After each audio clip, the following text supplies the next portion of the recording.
You're done? Everyone's good? So, hello everyone. Do you have any question before I start? Any question? Okay, so let's review so fast. What was the last topic we had last time? You will have a question based on that. So what was that? Quartiles. Oh, okay. So let's start with quartiles. Okay, good. Quartiles. We talked about quartiles, right? What quartiles do? On the first one and the third one? We have Q1 and Q3. Good. So what they do? They split it up into the line into 25% equal things. Yeah, equal portion. They divide the whole data set to 4 equal parts, right? Each part 25%. Means from minimum to Q1, we have 25% of the data set. From Q1 to median, we have 25%. From median to Q3, we have 25. Q3 to max, we have 25. Okay, so yeah, good. Now, what did we learn after quartiles? The 5-number summary. 5-number summary. What are those? What you were just writing down. The minimum, Uh-huh. Q1, median, Q3, and maximum. Correct? Everyone? Do you remember this? Good. Okay. So we had these 5 numbers. We call them 5-number summary. Q1 and Q3 are the best of measure of variability. Q2 or median is the best of measure of center, right? Am I correct? Yes. So we use these 3 and the beginning of the data set and the end of the data set to explain the data set, the distribution of data set. Okay, you know how to calculate median, how to find the median, how to find Q1, how to find Q3, right? Okay, so now let's work on, where is it? This question together.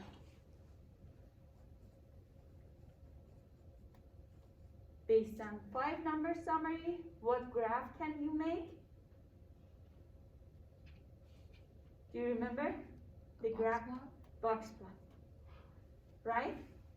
So you are going to use all the knowledge from last lecture to find 5-number summary and draw a box plot of this 5-number summary, right? Can you do that?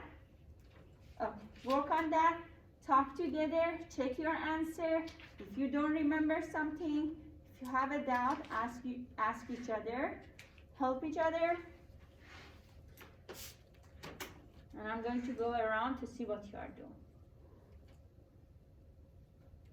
These are the number of quartiles in a large city over a recent 14-day period. Give 5-number summary and also draw a box plot.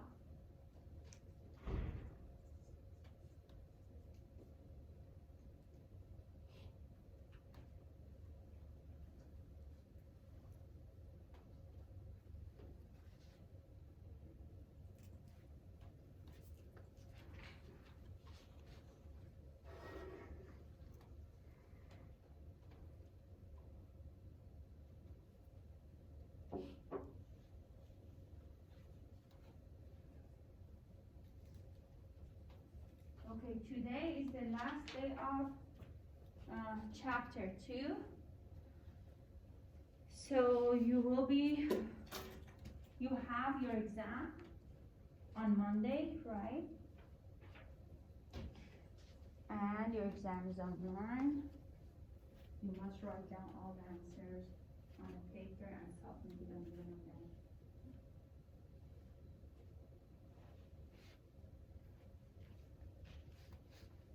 So we are going to just finish the last topic we have here and then work on the questions to refresh your memory.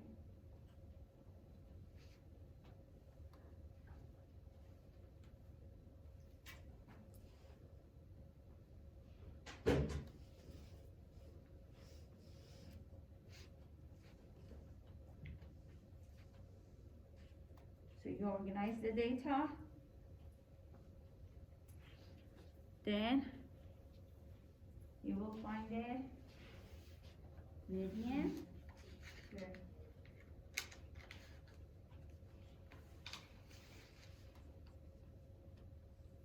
Ask me your question if there is something you don't remember or you have difficult.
That's always good to trying to see how many more you have. I only had here 14 after.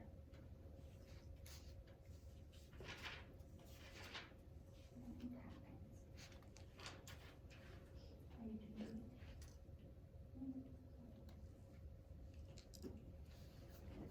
So you have it there, and then you drop it down.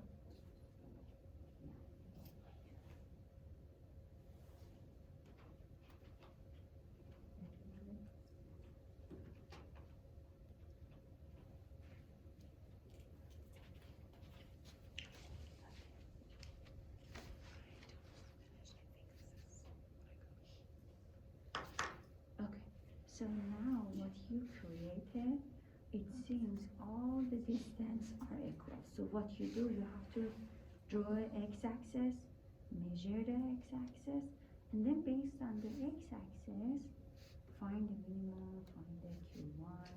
Okay. Yeah, maybe you have a left scale, you have a right scale. This is perfectly symmetric the way you draw it. Are you doing it? So you also do that. You can draw an x-axis. So you can draw an x-axis measure, right? And then based on that x-axis, find the minimum Q1, Q2, and then you put the box plot on top. Okay, so pretty much just do one graph, then draw the box over the top. On top of it, because now this is symmetric, right? Yeah. And maybe your distribution is not symmetric based on the measures you have.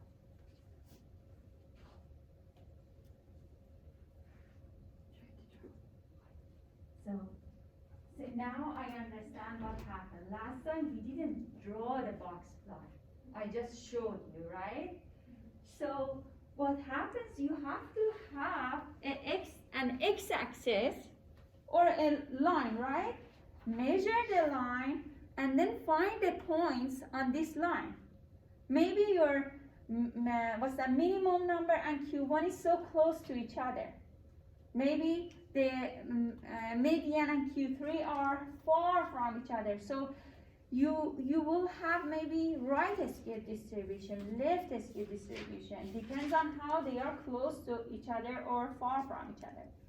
So first of all, have an x-axis, measure that axis, and then find a point on top of that axis, draw a box plot. Do you get that?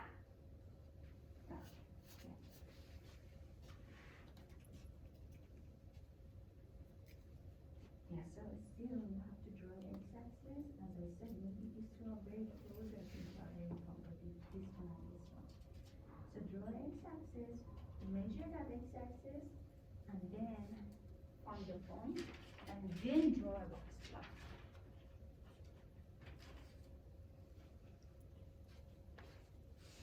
So the box plot, how it looks like this, obviously. How would I get this to touch it since they're kind of like far like that? Okay, so what you did, so this is the minimum, Yes. this is 55, this is 60, and then you put them. So I wouldn't, what's that, draw a box like that here, box like that here. I would just say, okay, this is my minimum, and this will be a line for So you Q1. don't have to actually draw. Well, look how I'm drawing. So I put a line for median, I put a line for Q1, and I put a dot for maximum. Okay. Connect these, oops, and then draw a box here. And this will be your box plot. But you don't, what I'm saying is you don't have to draw like your own, like measurement like at the bottom to show what those numbers are, like how it has. Well, 55, I was 60. drawing based on what you had here. But what I'm saying is when I draw the box plot, do I have to put those numbers down here as well to You don't represent have it? to, Okay. you don't have to, because as long as I have this axis and I see that you found this point based on this number, on the x-axis with this line on the x-axis, I'm sure that your measure on based on what you had on the axis. Okay. Yeah, you don't have to write it down exactly on the box. Did you do that? Let's take a look. The new also numbers across for his Okay, so draw a line.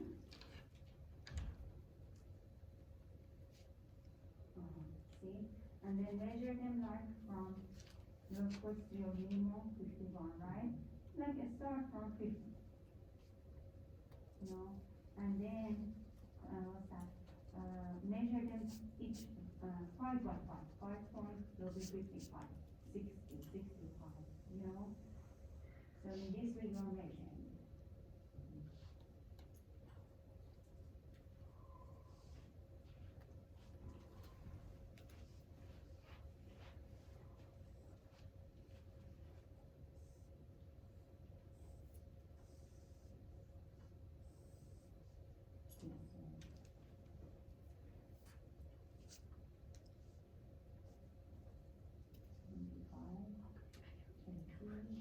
And then what is your maximum? So you don't need more than 80, right? That's it. And now what I will do, see, Q1 is here, right? And then Q1 is 55 is here as a line. And then 61 is almost here as another line. And then 76 is almost here another line. And then I don't make a box out of these lines. Do you see that? And then this is the last point maximum. Connect this. And connect this. And then I wouldn't put like a huge line here. Just a small one. Okay, so what I'm going to do, I'm pretty sure you found the minimum, maximum, Q1, Q3, and median, right? So tell me what is the minimum? 51. Good. And then what is Q1? 55. What is median? 61. Good. What is Q3? 76. What is maximum? 79. Good. So these are 5 number summary, right? We don't have mean there. We have median. Remember, median quartiles. Minimum, maximum. These are 5 numbers. So now what I will do, I will draw an axis, x-axis. And then I will measure it. Okay, what is the minimum number 51? Okay, I can start with 45. Let's say 45. And then I'm going to measure it. 45, 50, 55, 60, 65, 70, 75. Am I good? 80 and 85. Do I need more? No. No, we need until like 80, and then just for good measure we have 85 there. Okay, so minimum and maximum on box plot are just two small bars, right? If you remember, do you remember? Do you remember it? So I'm going to find minimum, which is 51. Almost here, right? This is my minimum. Maximum is 79. Almost here, like this. Good? Do you see that what I'm doing? Based on the measure I have on x-axis, I'm just finding minimum, maximum, and now I'm going to find Q1, 55. And then for Q1, we have a line, bigger line. For Q1, median, and Q3, we have a bigger lines. And then 61 is almost here. This is median, right? So this line shows Q1, this line shows median, right? And then Q3 is 76. I will have a line here. And then what I do, I connect them, create a box, right?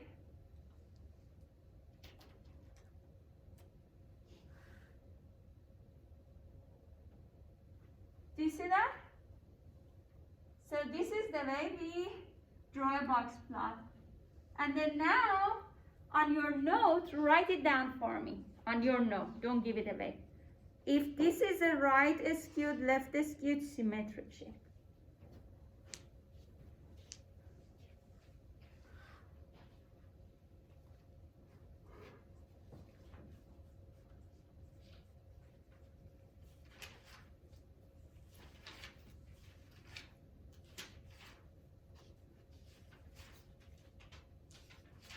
I'm going to help you put this there.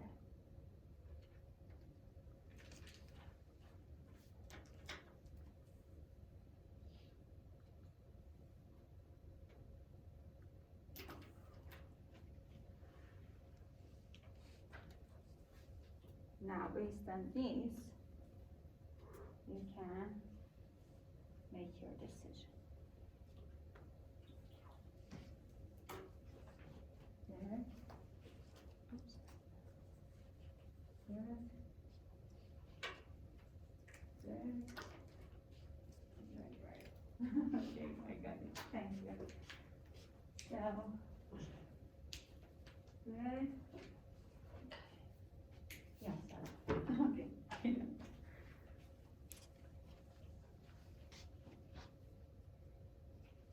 Good.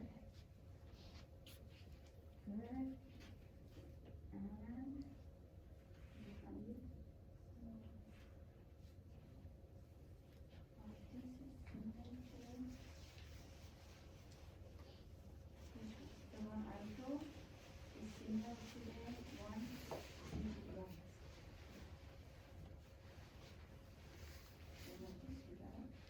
The one I drew shows that the distance from median to Q3 is much larger. Okay, do you have any question? So do you think now if I give you another example, you can draw a box plot? Sure? Did you get it? Okay, good. Great. Okay, so we are going to move forward and talk about IQR, which is the other measure of variability, but it's not officially measure of variability, but we use it to find what's that? To find what? Outliers. IQR is the interquartile range.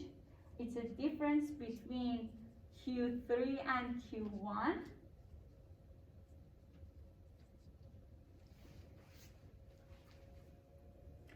We subtract Q1 from Q3. This will be IQR, interquartile range. This is the first step to find the outlier. And if you remember from the past lecture, we had commuting time in New York City. Do you remember? I was showing you the box plot on that data set, right? So that data set gave us minimum Q1, median Q3, and maximum. Based on that data set, IQR is Q3 minus Q1, 36.5 minutes. And this 36.5 minutes is interquartile range, means the distance between Q3 and Q1 in the middle of data set. We use this. The next step, we are going to use this measure. 1.5 multiply IQR. This is a fixed rule. We use this rule.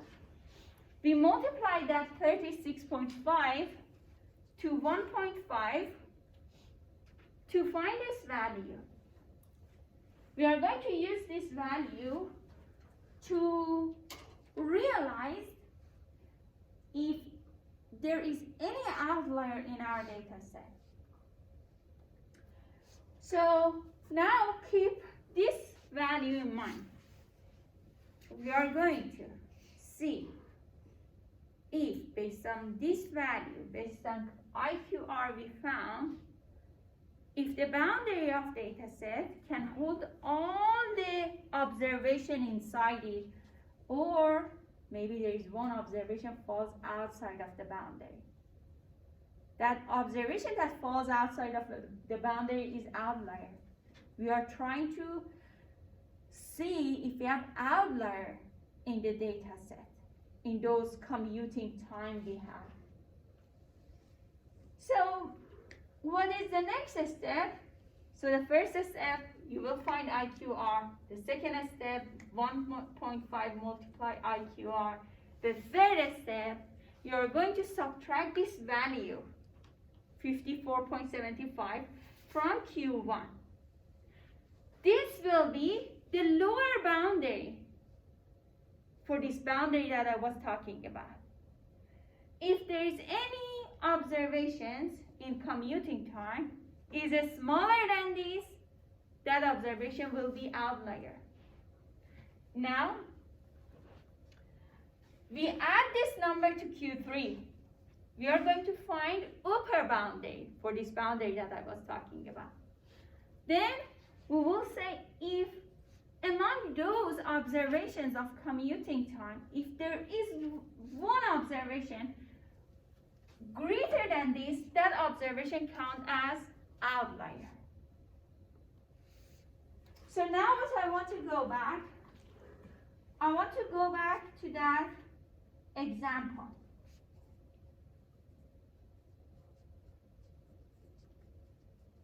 These are the numbers we had, commuting time for New York City. The minimum value was 10. We had another 10, 10, 10, then 12, 15, up to 75. The lower boundary that we found was negative 41 something, right? The upper boundary was 104 something, right? Is there any number among them smaller than negative 41? No. Is there any number greater than 104? No. If there was a value like 106, you would say, oh, this number is outlier. And even by looking at the data set, and if you had 106, you would say, wow, 106 is way bigger than 75. You would suspect that this may be an outlier, right?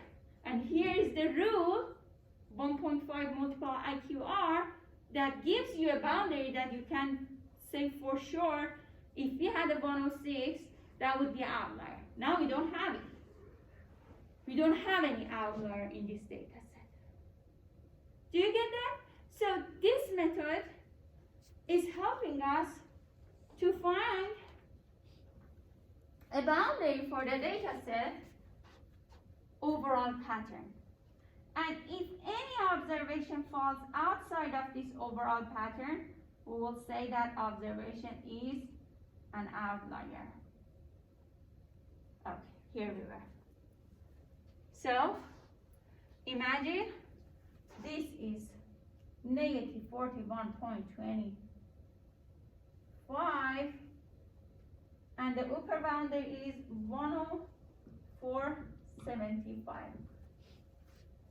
All the number between these two count as regular observation, and if we had any observation outside of that, we would say that observation is outlier.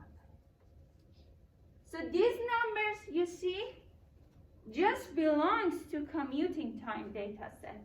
Each data set will have their own Q1, their own Q3, right? You will calculate IQR, you will multiply that to 1.5, subtract it from Q1, add it to Q3 to find the boundary and say if there is any outlier in the data set. Is that clear? If there is anything confusing about that, let me know. How did you find the IQR? 1.5 IQR? That's a rule. No, the like 36. So you have in the first part it says QR, and the IQR equals 36.5. Oh, that was Q3 minus Q1. Oh, okay. Yeah, 50 minus 13.5 must give you 36.5. Oh yeah, so it was in the previous slide. Here, in the bottom of the slide. Oh, yeah. Yeah. So that was the first step. And then the second step was to multiply that IQR to 1.5. And then So what is 1.5 times the IQR supposed to give you? that will give you this. 54, yeah. To just point out to it. What's wrong with you? Good. This one. So it's just a measure. It gives you estimate. Of the entire thing? No, it gives you estimate that you can add or subtract from Q1 and Q3. Above Q3, below Q1. So this is just estimate. Like a rule, that rule of thumb you use. They found this formula and found it most of the time. This is the most accurate, measure that they can use to figure out where is the outlier.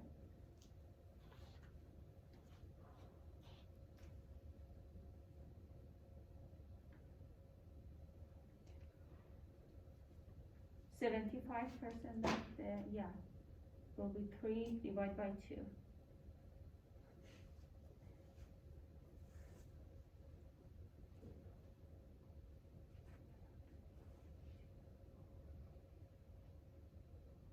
Yeah, that's just a measure that they tested and they said approximately this much above Q3 and below Q1 will give you a boundary for the data set. You can use it for all the data sets you have, any data set you have. Anything else? Any other question? No?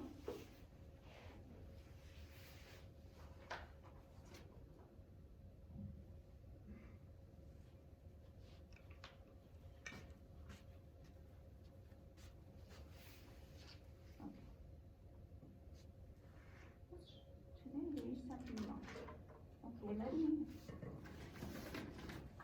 change it to this one maybe. This is the problem.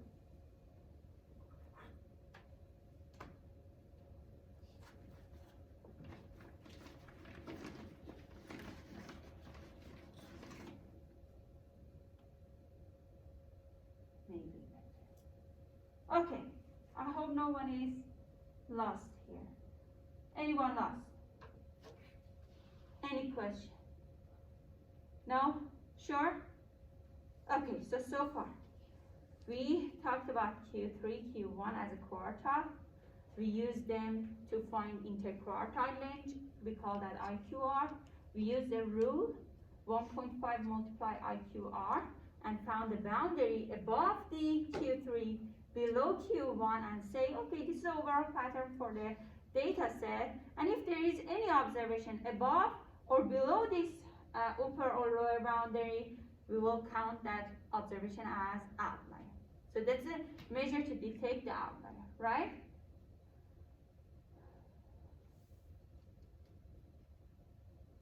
Now, the last measure of variability. So quartiles and standard deviation were measures of variability. Let me write it down. Measures of variability where quartiles and standard deviation. Okay, so we are going to talk about this one now. A standard deviation is the measure of variability around the mean. For quartiles, if you remember, I said it's a measure of variability around the median. It's 25% above median, 25% below median. A standard deviation is above or below mean. Later in next chapter, we will see it even in more detail, how we can even visualize that, how it works. So it tells you how spread your data set is. If I have a student's exam score, if I have a high variation or a standard deviation in the data set, I will see all of a sudden mean or average. Average of exam score is, for example, 75, and then all of a sudden numbers are like 20%, 89%. They are all far from this mean or average. They are all over the distribution. So the distribution of exam grade is not close to the mean. So if it is closer to mean, I will say the standard deviation is closer to mean. I have a less variability. If it is all over place and they are very far from the mean, I will say I have a bigger standard deviation.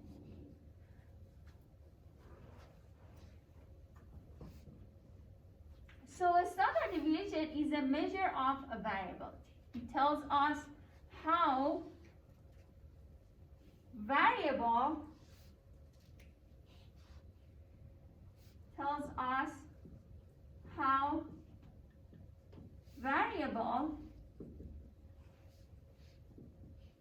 a data set is.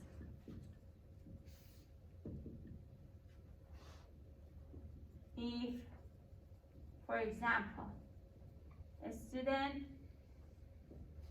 exam grade is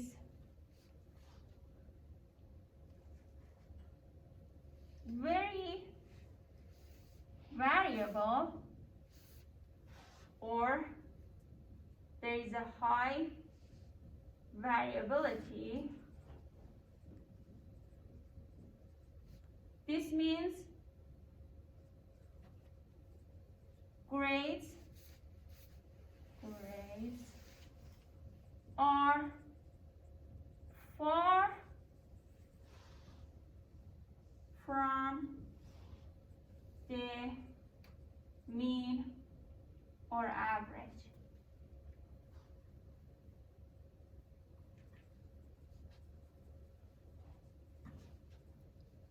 On the other hand, if a student exam grade is less variable, or we say there is low variability, this means grades are closer to the mean or average of grade, right?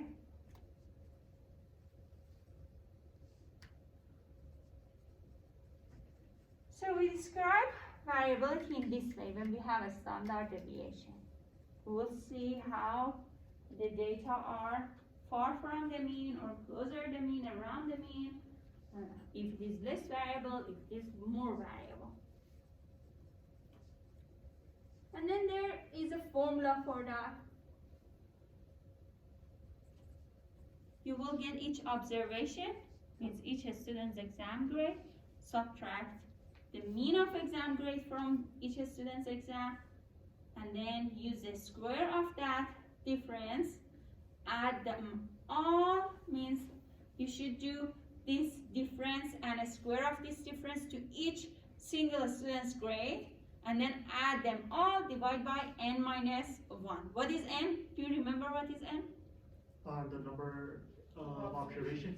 Good, the number of observations, correct. For mean, we were dividing the summation by n. For standard deviation, we are dividing the summation of these differences by n minus 1. And we call n minus 1 the degree of freedom. Just knowing that it's a degree of freedom is enough for you.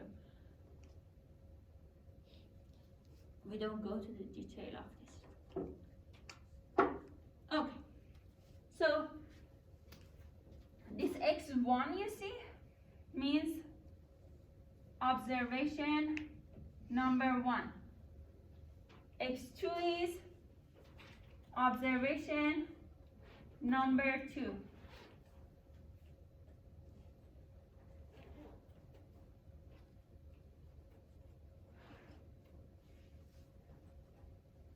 And this one is observation number n.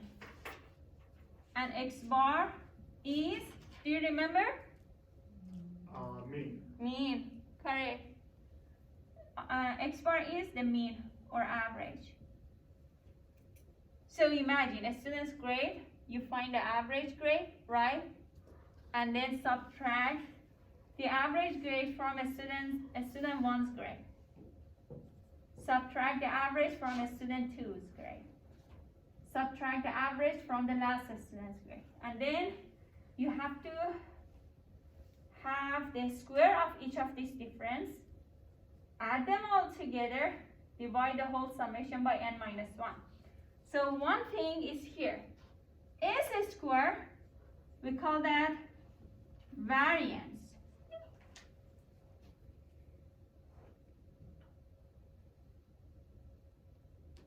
When we take the square of this variance, then we call this a standard deviation. And remember, in most of questions, I'm asking you for a standard deviation. Means after you find the variance, you have to use the square root to get the square root of that value.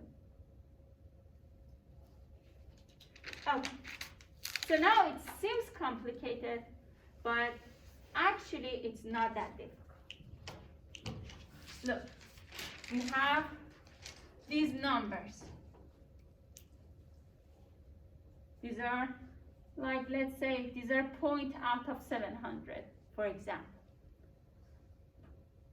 The first step is to calculate the mean of all these numbers. Divide by how many numbers we have? 5 of them, right? So This is the way we calculate mean. You already should know. You should be familiar with this. Then the next step, we write down each observation, subtract each of these observations from mean, which was 548, means subtract mean from each observation. This is a difference. Some of them are negative, some of them are positive, right? And then you are going to calculate the square of these differences. And remember, negative number squared is a positive number. Negative number squared, positive number. You have all these square of differences here.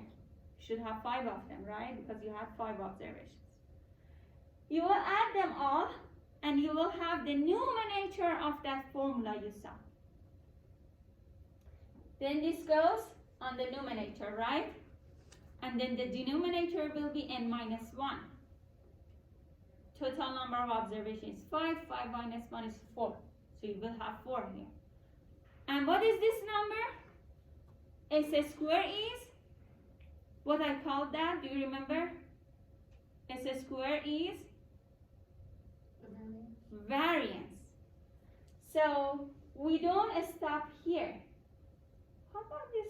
It's not showing. Okay. So we want S. S will be a square of 6,220, which is 7887, I guess.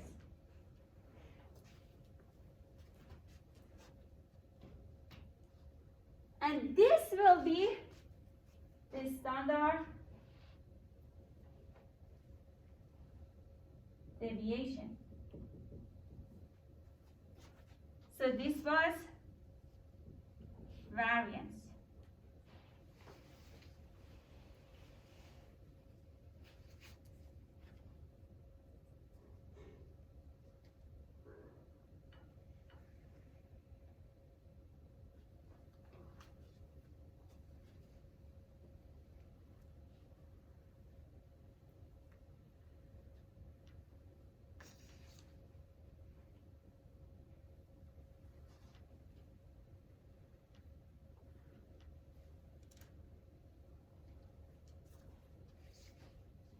So this means if this is x bar, 5 what? What's that? 48.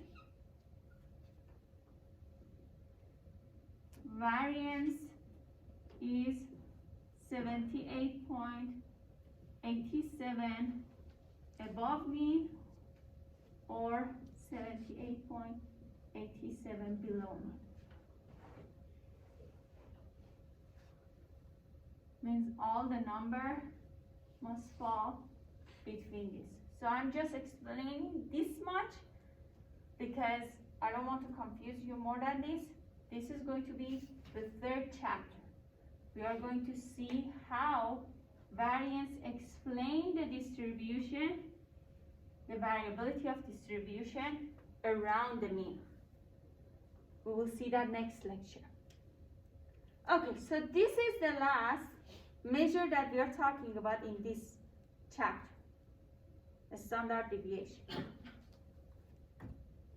There are some notes about the standard deviation that we must pay attention. So first of all, I can say just this much, that we call this number n minus 1 the degree of freedom. And we use this in a statistical analysis a lot. And then the other thing is that a standard deviation is always a positive number. You saw that if we have a difference which is negative, we square it and it becomes positive. And you will have summation of all these positive number divided by a number which becomes a positive number.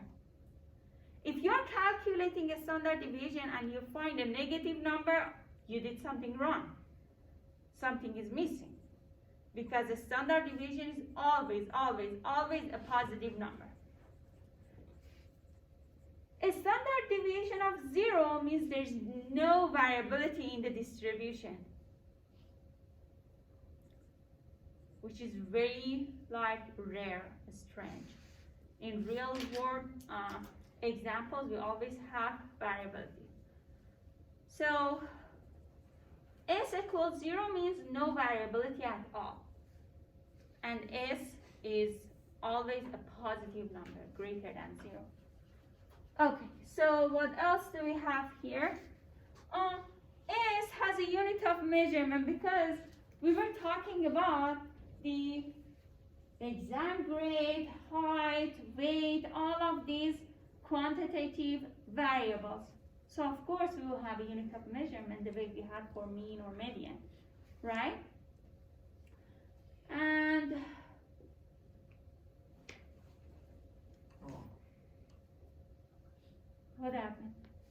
when you said that S had unit of measurement, I thought S was going to have a different unit of measurement than the original estimation.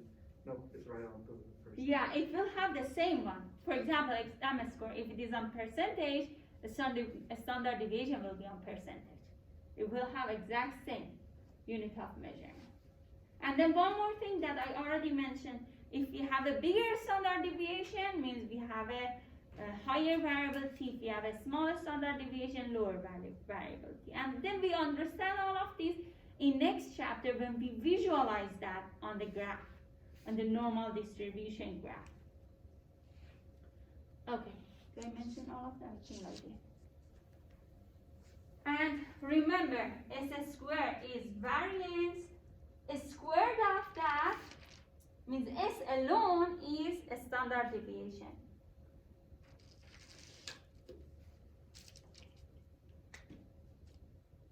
Now, there is this question that you must think about it.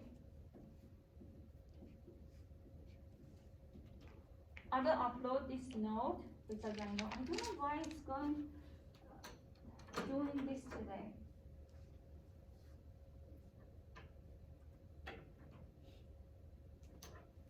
It was fine. Okay, so think about it and write down on your note. Don't give it away. Do you think a standard deviation is a resistant measure or it's not a resistant measure? Mention it exactly. Don't say yes or no. Just mention it and a little bit explain why you think that way.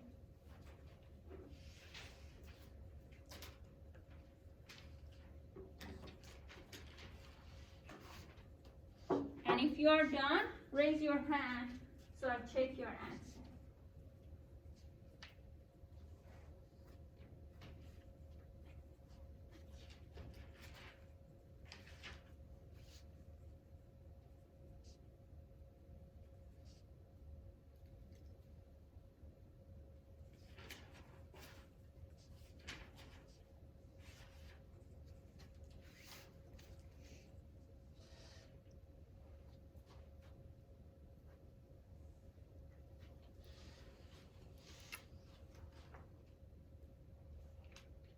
Very good. Good. Very good.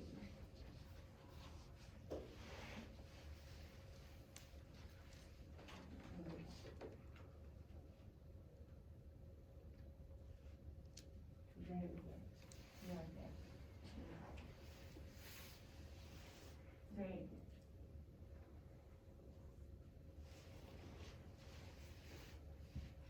Very good. Bless you.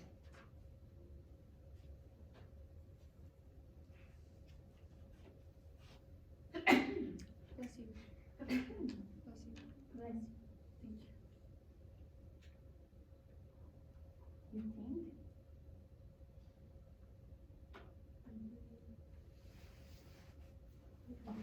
Write down more so I can see what you think they ask. And then we'll discuss on that.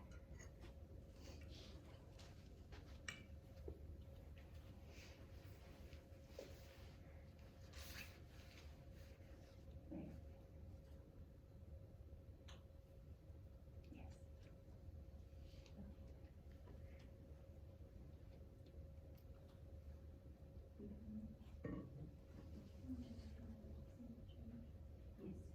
Yes. Very good.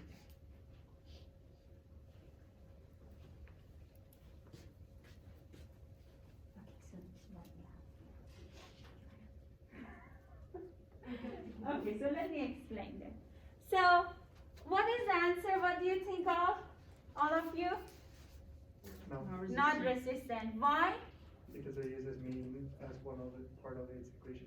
Because it uses mean. A mean is not resistant, correct? So mean get affected so much by an outlier. And here also we are using each observation, adding all the differences, and it can easily get affected, right? By an outlier or a huge number. Very good. So do you get that? Is that clear? So in the same way we were comparing quartiles with median, now we are comparing this one with mean, and it is using actually mean. It is in its formula. So it's similar to mean. Very good. Very good. So now I feel I had an experiment so far. Whatever I go over it many times and think about it and write it and exercise on that, you get it and you understand it very well. And if we pass a topic so fast, it becomes a confusion, and maybe, we should work on everything. Should take our time. Okay. So, it says the 5-number summary is usually better than the mean and a standard deviation. Now we know why. We just talked about that, because mean and standard deviation are easily affected by an outlier, right? But whatever we have in 5-number summary, the quartiles and median, which are the major of this 5-number summary, they don't get affected by outlier. So that's the reason. And then what it says if you're using a skewed distribution, in a skewed distribution, we may have outlier. Do you remember I talked about that? In a skewed distribution is skewed maybe because there was an outlier on the right side or left side, right? So when we have an outlier, which measure you should choose to describe the distribution? The measure that is not affected by outlier, right? So your choice must be something like median, quartiles. So conclusion is that when you have a skewed distribution, you should choose a measure that is not affected by outlier, like median or quartiles. But if you have a skewed distribution, you cannot use mean or standard deviation because they easily get affected by an outlier. Correct? Do you get this? Okay, and this is talking about the resistance measure. And we talked about that. Okay, so there are these videos. They are very short, and I really love them. It's very, very detailed, and it's not boring at all. It's very nice to watch them, to learn more about all these measures, standard deviation. So when you go home and I upload this, if you have time, please watch this. Okay, so let's review some questions for the exam. Okay, I will start with this. Please work together like in 5 minutes maximum, because we don't have time. I want to, review more questions for you within these 15 minutes. It says, which of the following sets of 4 numbers has the smallest possible standard deviation? You don't have to calculate it. You must be able to put everything together to be able to decide. And the hint is that when I said variability, when I said exam scores are variable, means all the numbers are all over the place, they are far from each other, right? The more variability means more standard deviation. More standard deviation, more variability means the numbers are all far from the mean, right? Lower variance, lower variability means numbers are all close to each other. Right? And then you make decision how you can figure out the answer for this question.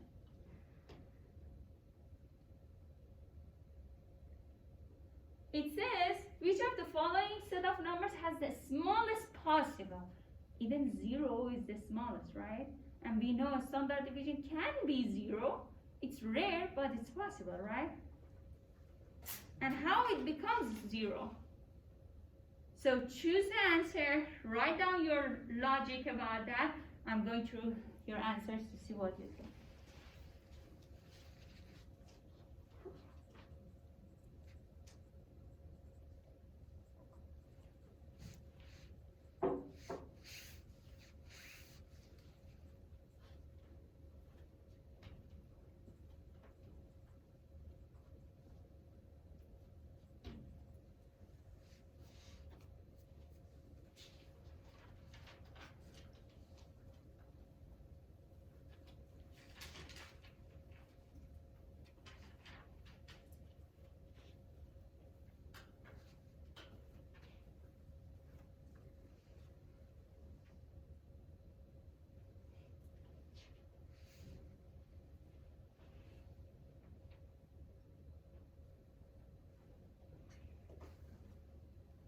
And raise your hand if you have your answer. Raise your hand so I can check.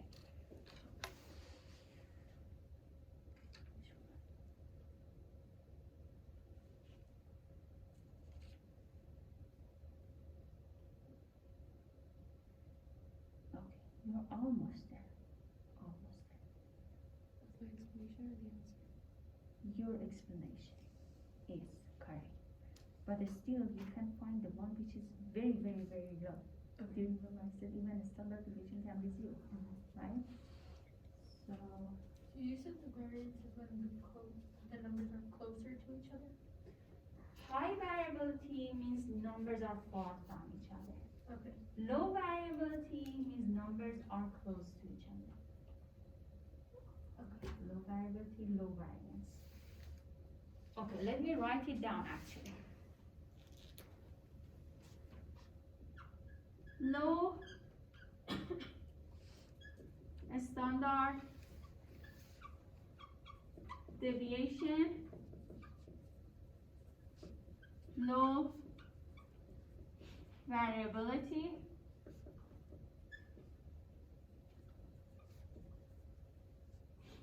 numbers are around the mean, or in an easier word you can say, or closer to each other.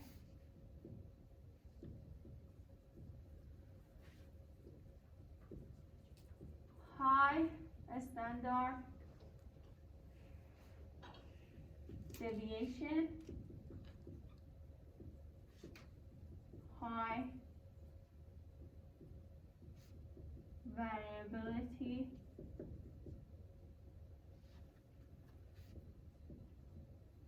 numbers are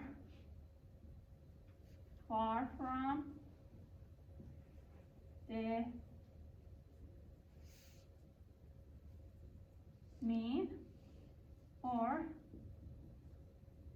they are far from each other.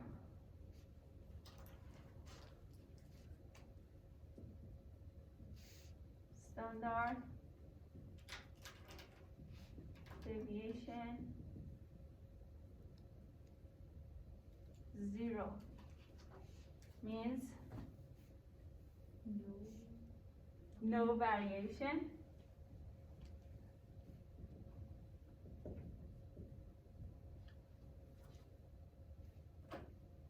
Come on, this part is important. If you figure out this last part, you will understand which one is the answer. The mean equals 0? Almost there. Read. The mean doesn't move from any direction. All the numbers are the same as the mean? Good. Put all pieces together, all the numbers are The same as mean. Do you get this? Oh, So what is the answer now? B. B. The average of 5, 5, 5, 5 is 5, right? We had lots of situations. Two numbers were similar to each other. Average of them was exact same, right? Exact same as those numbers. So these numbers are same as mean. 5, 5, 5, 5. So standard deviation is 0, no variability at all. If I didn't have this one, I would choose either this or this because these two shows low variability. Either of them. They are close to each other, closer to me. I don't want to calculate to know exactly what is the variance and compare them. I would say either this one or this one. These two would compete with each other. Do you get this? Okay, so now before you go, I really want you to solve a question of a standard deviation. Otherwise, I'm afraid if you know exactly what to do for the standard deviation. Do you have any questions so far? Was that clear? So did it kind of make sense for you, all of you? Okay, very good. Standard deviation, standard deviation. Not this. Not this one. Which one?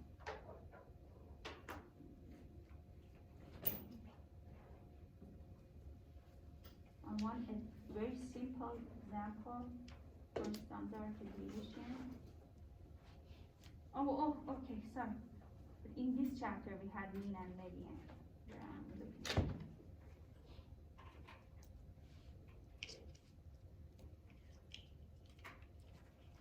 Okay, get ready. Which is slide 7. Slide 7. Okay, so I want you to find a standard deviation for this number. Do you remember BUN? We had this example before. You found the mean, but I don't think it's difficult for you to find a mean again. So the first step is to find a mean, right? Find a mean and then figure out how to find a standard deviation for this number.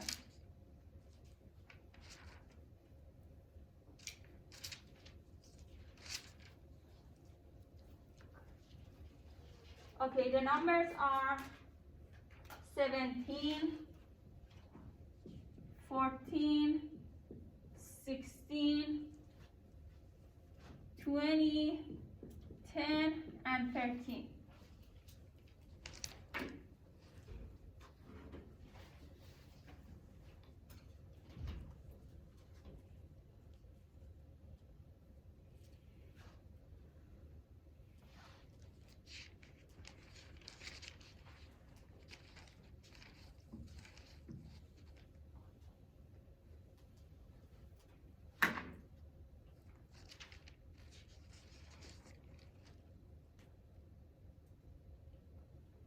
You know what? So work on this, but I'm going to change it. I don't want to be in rush, I feel bad. So I'm going to change your exam to Wednesday. So you have the whole weekend and Monday to study. Bring your question to me on Tuesday. Ask me during office hours or whatever question you have. Even though we are going to move to the next topic, but you can bring your question to me on Tuesday before you have exam on Wednesday. Good? Okay, in this way I feel better that you have enough time to ask me your questions.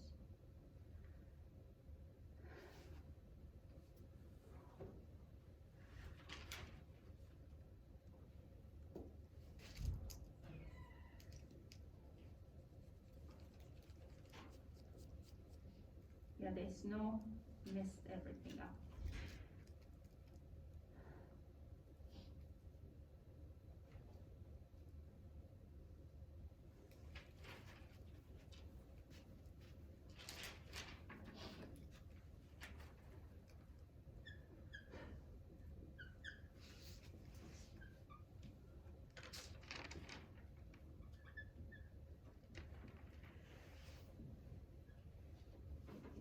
But the due date for assignment will be the same, okay?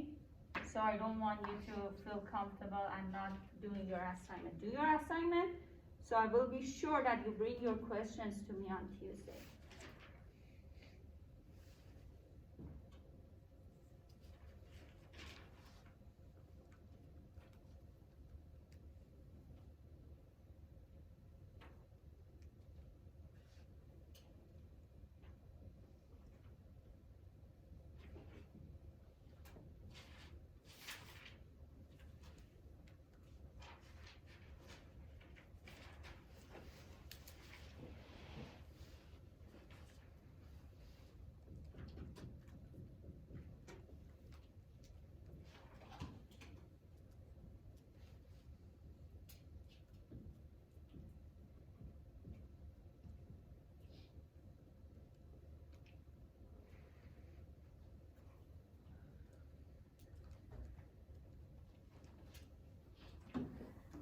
Okay, did you find the mean?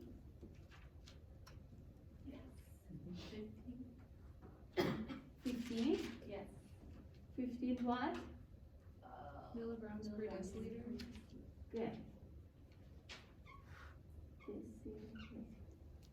And then what we do, we are subtracting each of these numbers, subtracting mean from each of these numbers, right?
Am I doing right? Everything is correct?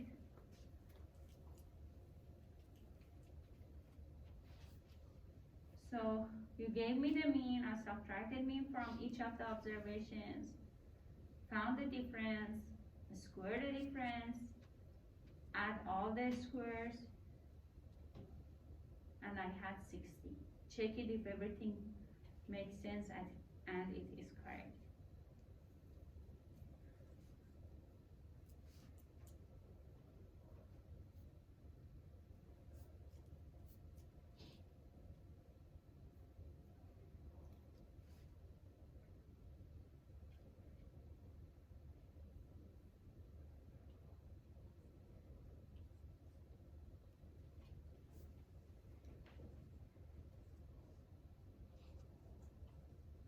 What is n? 6. 6.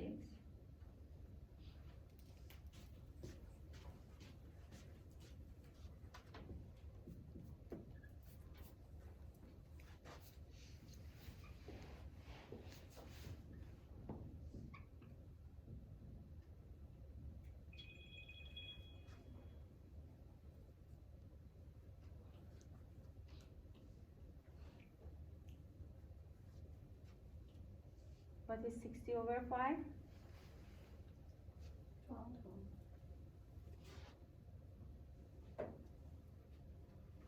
And then this will be the square root of 12.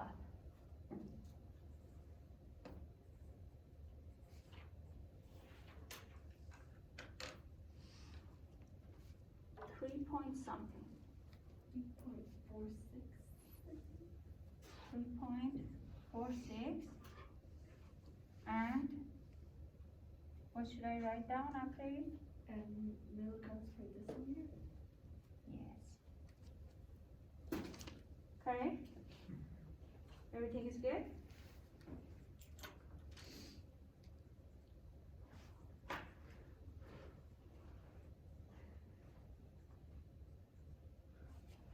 Okay, so do you have any question? Is there anything? So what you should learn? In chapter 1, you are going to learn about individuals, variables, quantitative variables, qualitative variables, how to visualize them, what kind of graphs are suitable for these variables, right? And then we talked about measures of center, measures of variability in chapter 2. We talked about mean, median, quartiles, IQR, standard deviation, right? Okay, so practice all of these, finish your homework, bring your examples to me on Tuesday, and you will have your exam on Wednesday, okay? Any question? Is there anything?